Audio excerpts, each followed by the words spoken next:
ಖಾಲಿ ಇದ್ದ ತಮಿಳು ಕಾಲೋನಿ ಮನೆಗಳಿಗೆ ಮುಸ್ಲಿಮರು ಅಕ್ರಮವಾಗಿ ಪ್ರವೇಶಿಸಿ ಹೈಡ್ರಾಮವನ್ನೇ ಸೃಷ್ಟಿ ಮಾಡಿದ್ದಾರೆ. ಈ ಘಟನೆ ಮಂಡ್ಯದ ಕೆರೆ ಅಂಗಳದ ಸ್ಲಂ ಬೋರ್ಡ್ ವಸತಿ ಸಂಕೀರ್ಣದಲ್ಲಿ ನಡೆದಿದೆ.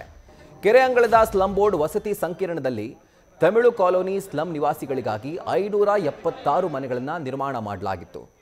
ಆದ್ರೀಗ ಮನೆಗಳು ಖಾಲಿ ಇದೆ ಎಂಬ ಕಾರಣಕ್ಕೆ ಮಂಡ್ಯದ ಬಿಡಿ ಕಾಲೋನಿ ಸೇರಿದಂತೆ ನಗರದ ವಿವಿಧೆಡೆಗಳಿಂದ ಮುಸ್ಲಿಮರು ಆಗಮಿಸಿ ಮನೆಗಳನ್ನು ಆಕ್ರಮಿಸಿಕೊಂಡಿದ್ದಾರೆ.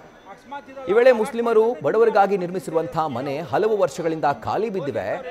ತಮಿಳು ಕಾಲೋನಿ ನಿವಾಸಿಗಳು ಇಲ್ಲಿಗೆ ಬರೋಕೆ ಹೋಗ್ತಾ ಇಲ್ಲ, ನಾವು ಕೂಲಿ ನಾಲಿ ಮಾಡಿ ಬದುಕ್ತಾ ಇದ್ದೀವಿ, ನಮಗೆ ಈ ಮನೆಗಳನ್ನ ಕೊಡಿ ಅಂತ ಪಟ್ಟು ಹಿಡಿದಿದ್ದಾರೆ. ಬಳಿಕ ಅಧಿಕಾರಿಗಳು ಶಾಸಕರ ಜೊತೆ ಚರ್ಚಿಸಿ 10 ದಿನಗಳ ಒಳಗೆ ಸಮಸ್ಯೆಯನ್ನ ಬಗೆಹರಿಸೋದಾಗಿ ಭರವಸೆ ನೀಡಿದ್ದಾರೆ.